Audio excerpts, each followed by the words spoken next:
All right, there we go. Well, welcome everyone. We're so glad to have you with us today, this evening. I would like to take a minute to introduce Dr. Eber, our presenter for today, and our conversationalist.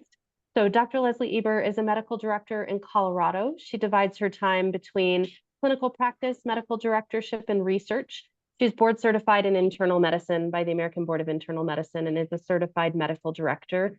She has long been involved with both AMDA and the Colorado Medical Directors Association, currently serving as AMDA's incoming president. She is also a member of our CDC Cooperative Agreements Clinical Advisory Panel. She speaks frequently about COVID-19, building trust and addressing misinformation, and we're honored to have her with us tonight. She is going to share some slides, and then we'll open up for discussion. We really encourage you to ask questions either verbally or in the chat, wherever you're most comfortable, or share your own experiences. So we look forward to having that conversation. Dr. Eber, the floor is yours. Thank you so much, Elizabeth. It is wonderful to be here and a great honor. So today I'm just going to practice making sure that I can turn my slides. Okay. We're going to try to get ahead of the game, what you need to know about COVID-19 vaccination in 2024. And the conversation is different, as we know. So having new tools in our toolbox will be really useful. This first slide has some animation, so I think we are almost there. All right. So where are we right now in July 2024? Well, unfortunately, COVID continues. So our summer 2024 surge is here, and we're seeing it with all of these graphs below from the CDC. Everything is trending upward. It is less of a surge than last year, but COVID is really still trying to find its way. Is it going to be a winter-only type of virus? Is it going to be twice a year? It's still undecided. So, but this summer we are seeing an uptick, and so that will be important. Here's some more data just to let you know, this is actually from yesterday. And so you can, again, in these national summaries, you're seeing all of the parts of the United States, whether you're in the Northeast, the South, Midwest, or West, and national, they're all going up. And then on the other side here, the darker the box of your state, the more COVID-19 right now you're seeing. But I think that we also have to talk about the fact that we don't have a lot of data. As of May 1st, hospitals don't have to report whether they're having COVID-19 infections or deaths or anything like that. So our data is limited. We have wastewater, and that is a science that is developing. So we're trying to see how we can use our wastewater data for COVID-19 and flu and polio, and in the best way we can. What I can tell you about the summer surge is that we have some new players. We have new variants. You may have heard of KP3 and KP2. They're called the flirt variants, kind of funny, because of the transposition of those specific amino acids on the spike protein. And then a new person's in town, LB1, and that's growing, especially in some of our states. But what is the other drivers here? Certainly the heat, which is affecting us all. When it's really hot, we want people to go to cooling centers. They want to be indoors where they have air conditioning. But that's almost mirrors our winter problem when people are inside to keep warm. When people are inside and the windows are shut, this is when COVID-19 can spread more easily. We also have some limited immunity. This year for the 2023-2024 COVID-19 vaccine, the uptake was disappointing. About 22.5% of the people who were eligible got this vaccine. Less than half of adults over 65 who were offered a spring booster received that spring booster.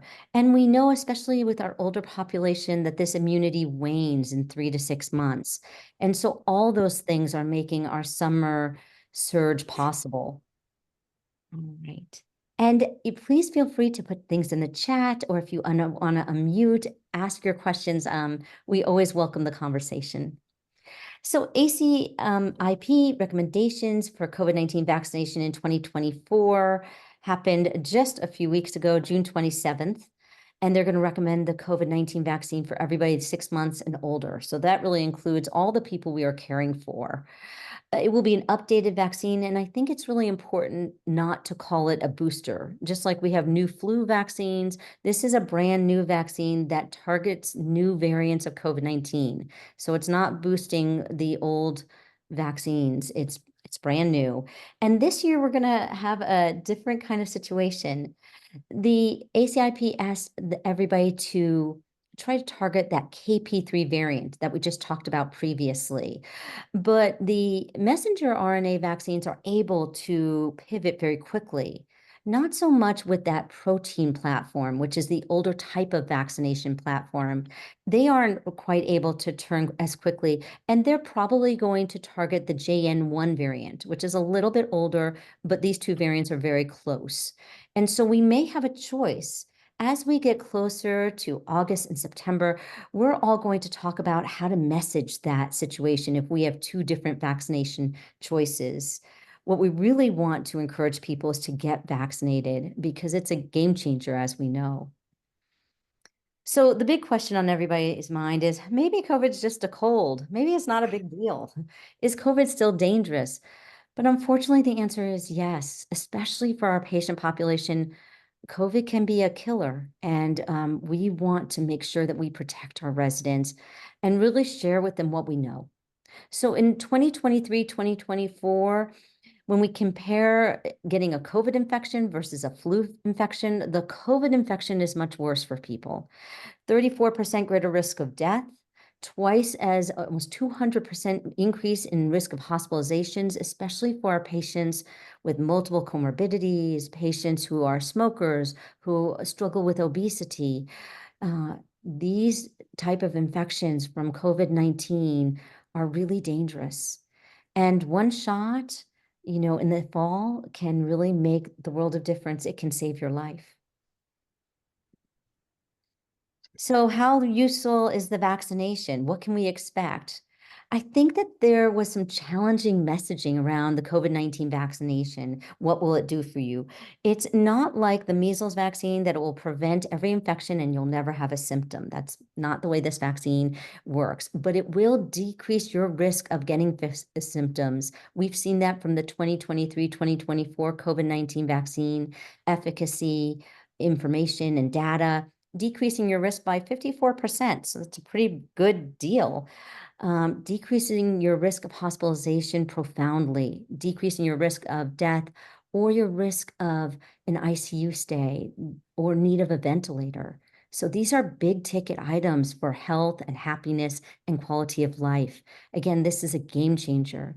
When I talk to the staff in nursing homes and post-acute and long-term care, I'm very concerned about them too. I want to make sure that they get up to date with their COVID-19 vaccination. It will protect them against long COVID, which we also know can be a game changer. It can last from weeks to years. When I talk to my kids, that's my main reason of wanting them to make sure they're up to date with their COVID-19 vaccine. Every vaccine you get protects you against long COVID, and that can change the quality of your life even if you're young. So what about Paxlovid? I just wanted to do a little blurb on Paxlovid because there's a lot of information out there, some of it contradictory. I had a patient recently who was 89 years old and immunosuppressed. He was an outpatient at the time, and he went to the ER when he realized he was positive for COVID. And the ER doctor said, well, I don't really know if Paxlovid's all that useful. I don't think you need it. He luckily had his test on day 1 of his symptoms. On day 2, he talked to his primary care doctor. They started Paxlovid. He became ill. He did not have to be hospitalized. But I think that that's the scenario that we're hearing from providers. Oh, I don't know if Paxlovid is needed. Paxlovid is very effective for high-risk patients, like our patients. People who are older in age, smokers, immunocompromised, maybe they have COPD and CHF. These are the folks that Paxlovid will make the difference from staying home and being hospitalized, make the difference between needing a ventilator and not. It decreases ICU admissions, and it's really effective. Just as a side note, people talk about the rebound. Paxlovid is associated with rebound. So is not having Paxlovid. So you can get rebound, that bimodal type of symptoms that we see with COVID-19, whether you have Paxlovid or not. Okay. So now I thought we would turn to fill our toolbox. So now that we know the data and we know there's a summer surge, we also know that COVID-19 can be really dangerous for our patient population. How should we address and start the conversation about vaccination? Certainly, it's not everybody's most popular topic. So sometimes it's really hard to even bridge that topic. And there are pretty extreme reactions sometimes to COVID-19 vaccination conversations. So I'd like to add to our toolbox. So I'd like to talk about trust, but I think the first thing we should answer is, who is it that we want to trust us? I think, of course, our priorities are patients and their families, but we really want to widen that circle. And we want to make sure that we're reaching out to our whole community. We want to make sure we're answering questions for staff, all staff, administrators, and leaders, and that we're available and accessible to have these conversations with the whole community. So this is the basics, and I'm going to cover a lot of ground, but this is sometimes a taste. So, of course, trust needs to be bidirectional. I will trust you more if you trust me. And I will trust you more if I see that you value and respect me, if you see me. And so those intentions are really critical. It's best if we can start our trusting relationship by building a platform of trust based on common ground. What do we agree on? We both agree that we want our patients to do well. We can agree that we want you and your family to do well. And then I build upon that with Francis Fry's talk about trust. So I gave you, and you'll receive these slides, the website for Francis Fry's TED Talk. She's a Harvard business professor. She's the one who helped Uber get out of their situation. And she talks about building and rebuilding trust.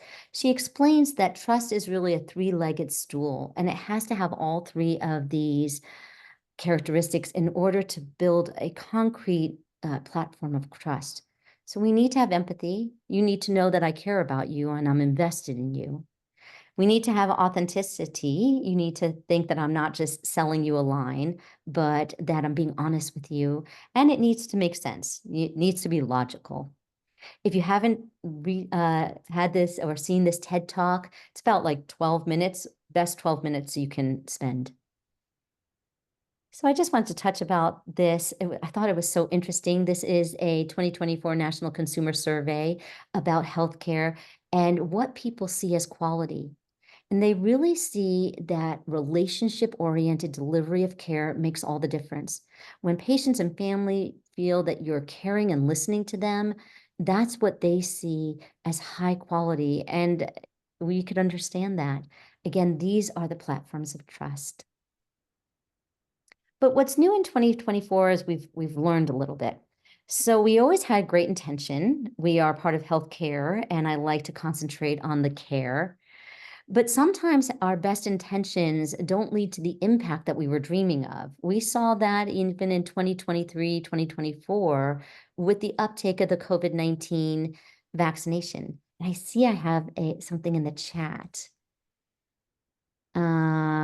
Yes, thank you, Keith. That's a great point. There are other treatments, including Livago, who also has rebound, and even no treatment has rebound. So thank you so much for putting that in the chat. Okay. So when we're talking about intention and impact and how do we get a better impact when we're doing these vaccine conversations and we're building this trust, is really reading the room. We need to have some emotional IQ. And in our family, we talk about read the room, Louie. And we talk about that because we had a little dog who's trying to make friends with our dog. And finally, his owner said, Louie, they don't want to be friends with you. You got to read the room. And so we should also read that room and make sure that we're having a conversation that's empathetic and relevant and relatable. And so those ideas will really increase our impact. We're going to talk a lot about impact today. and how we can increase it. I love this cartoon, Want a Date? Of course, the blue bird is offering fruit, but the pink bird is looking for love. Okay. Let's see here. Another way to translate our intentions to impact is using a skill called nonviolent communication. Now, we could do a 7-day course on nonviolent communication, but I'm going to give you some of the taste of it that you can incorporate in your conversations. This is what I do as well when you're having these vaccine conversations. So it's really easy, especially if somebody's coming at you and they're pretty aggressive and they're like, I'm not going to get vaccinated. I don't want to talk about it, to do a lot of judgment. I'm right, you're wrong. I know the science and you don't. And of course, that doesn't really accomplish anything. So the first thing I do when I see this unfolding, I read the room, I take a moment, I take a breath, I put on my own oxygen mask first. And then I pivot from judgment, which really limits our care that we can give to patients and families, to let's see what's going on here. Maybe it's an unmet need. Shifting to understanding and empathy will really not only make you feel more useful, but increase your impact. Now you have an opportunity. Is the person frustrated? Are they concerned? Are they overwhelmed? Are they just tired of COVID-19? Once we can appreciate where the person is coming from, then we can start to build some trust and have some meaningful communication that may be useful. So the first thing is to make sure that we're not in the reactive mode, but in the understanding mode.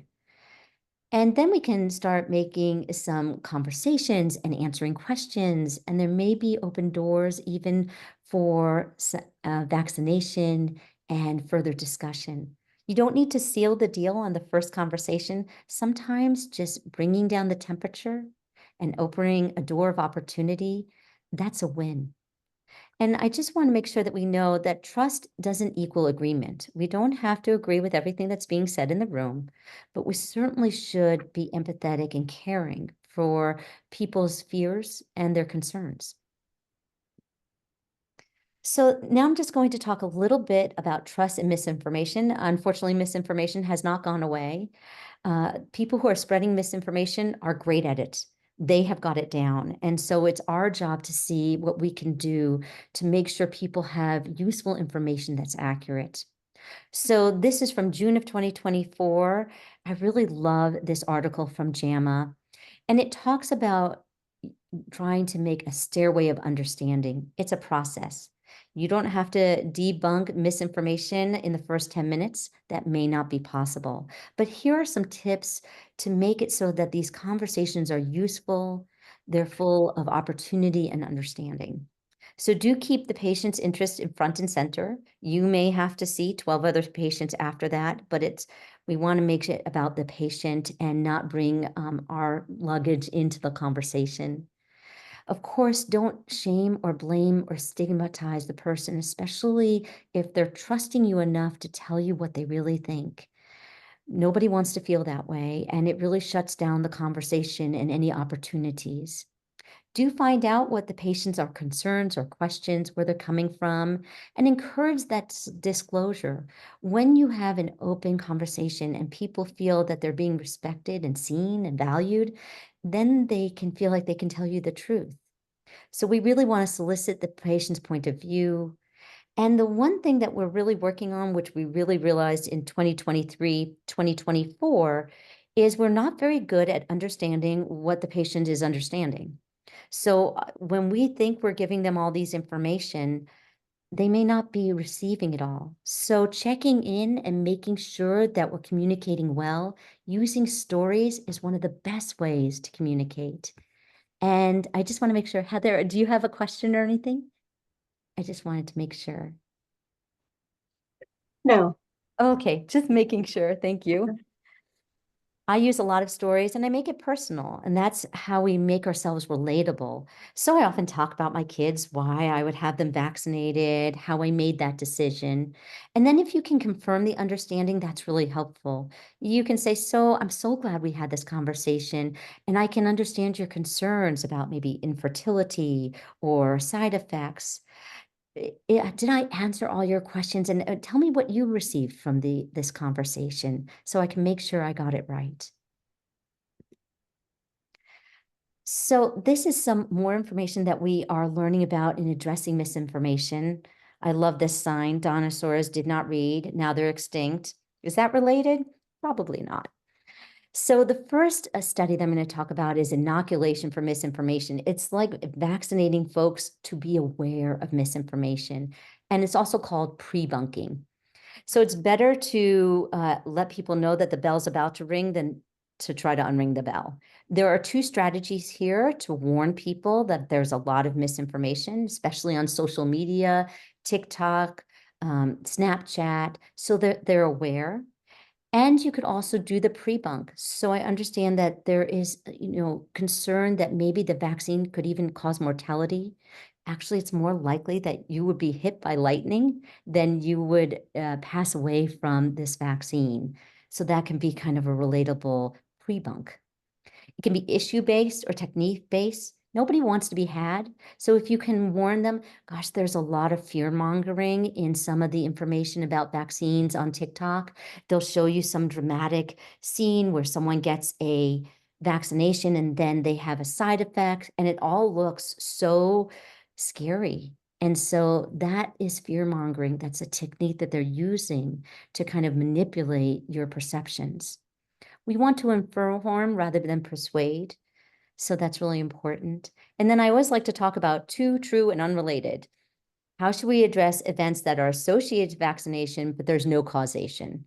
I wish that the vaccination prevented all heart attacks and strokes, but that's not true. So there are going to be some people who will get vaccine on Wednesday and may even have a heart attack or stroke on Thursday, but those are not related. So we want to make sure to talk about that those associations can happen, but they're no causation. In fact, then I also add the second sentence.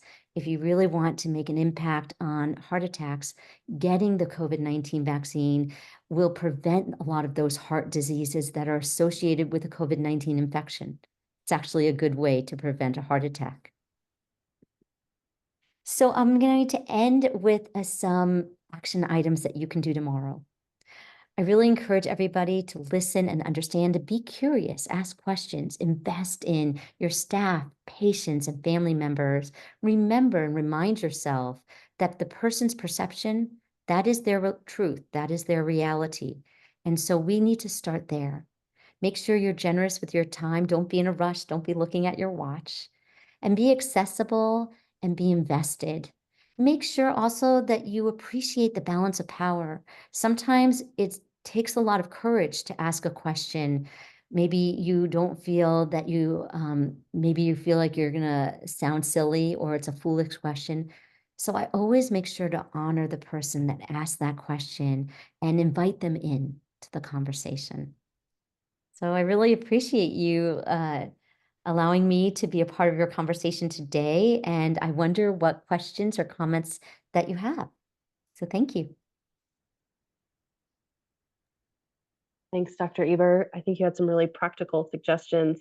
I'm wondering if our group has any specific questions that they would like to ask now, or any experiences to share about what worked particularly well for you, or even something that you thought didn't go quite as well as what you had hoped it had. Would anybody be willing to share with us today?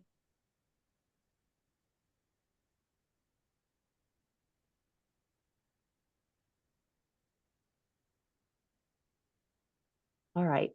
Um, well, I wonder, Dr. Eber, if you could tell us maybe a little bit more about pre-bunking and maybe a specific situation where you used that. Like, what are the words that you used, when you went to talk to somebody? Maybe one or two sentences that this group could take forward with them. Yeah, sure. First, I want to encourage, and I actually do this myself. These are things that we need to practice. So I practice in the car. I practice in front of the mirror how I'm going to maybe address folks at a nursing station. Where I do a lot of information pre-bunking and education. I often try to come to staff and I invite everybody in if there are residents around or family members and they're looking kind of curious. Invite everybody in. And then, we talk about how people can spread misinformation and the risks out there.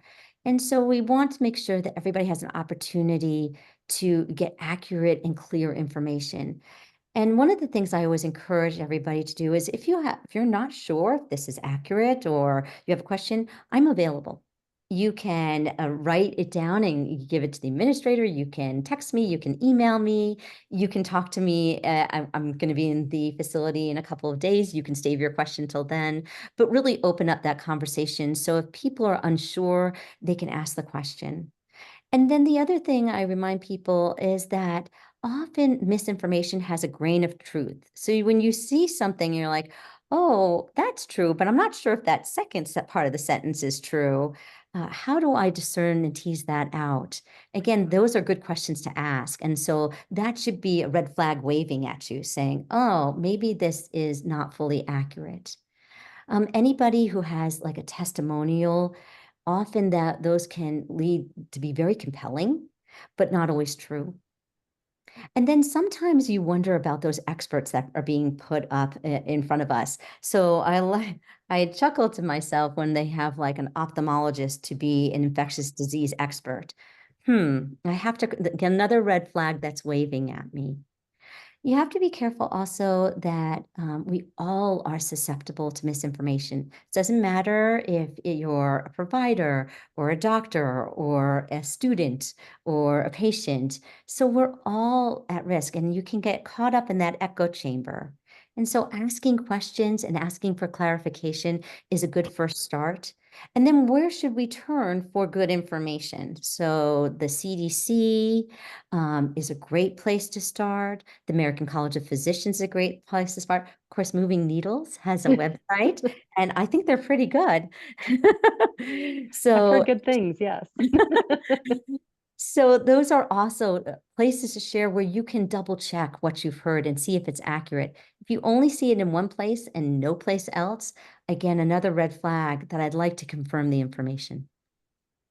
Great, thank you. We had a question come into the chat. When will additional information be available on the sorry, my screen is cutting off here, on the KP3 and JN1 choices? Yeah, that's a great question. I have that question too. So I think that we are still waiting to see what Moderna, Pfizer, Novavax, what they all produce and what their efficacy is. Certainly that's going to be presented to the ACIP and to the CDC, and then everyone's going to make those recommendations. I hope that at the end of August, beginning of September, we should have that data. So we're going to clarify kind of what is being offered, how efficacious it's going to be, and have some clarification of which vaccine is going to be for who and when. Right. I'd So heard some rumblings that that JN1 seemed to have some cross protection with the KP3. So if you got KP3, you still had some protection against JN1, which is great news. So hopefully we'll have a little bit more information on that coming soon as well. another kind of bright spot that I'm so looking forward to, I don't think it's going to be this year, but I'm crossing my fingers for next year, is the combination of a COVID-19 vaccine and the flu vaccine. So one shot, one and done. Sounds like a dream to me. Really, from what I've heard is the side effects really aren't very different when you have that combination vaccination, and the efficacy, how successful you're protected, is the same as if you got 2 shots. So I know that Moderna is in, I think, stage 2 or stage 3, phase 3 trials. So I can't wait till we can offer that. We have another question in about what advice would you give on misinformation versus vaccine fatigue? If I could just share a little bit really quickly. We saw in a couple of quality improvement pilots that we were doing last year that flu rates really dropped from their usual with staff in a lot of facilities. This year, we saw that really wasn't the case. Staff were still quite willing. Those numbers for flu kind of rebounded. And so recognizing that fatigue is really pretty COVID-19 specific right now, I think is important, which gives us a silver lining to start with, because it's not all vaccines, and it's not hesitancy against all vaccines, right? There's something specific about COVID that is gnawing at people. And so listening for, I've just gotten so many, I don't really think it works, I think is a very different conversation than I heard it gives you three horns, in terms of misinformation versus fatigue. And I see fatigue as more of a middle ground, and having folks who might be receptive to more information and convincing because they've gotten it in the past, especially. Whereas misinformation, you may have some of those more resistant individuals that take a little bit of a different approach. But Dr. Eber, please go ahead too. Oh, I completely agree. And I think we have to be very conscientious of how we approach the conversation. So sometimes it's just a lot. And I often use a backdoor. I often start off with, hey, it's the summertime, but we're kind of going through the summer and some respiratory diseases are around the corner. What questions do you have? What are you curious about? And so that we start with what the interest might be, or do you have any questions about what's the best preventative measures that we can do day to day? How can I protect my kids and my family, my parents? And so that's kind of a relatable way to come in the back door for vaccination. I agree with you that there's a difference between the misinformation and the fatigue.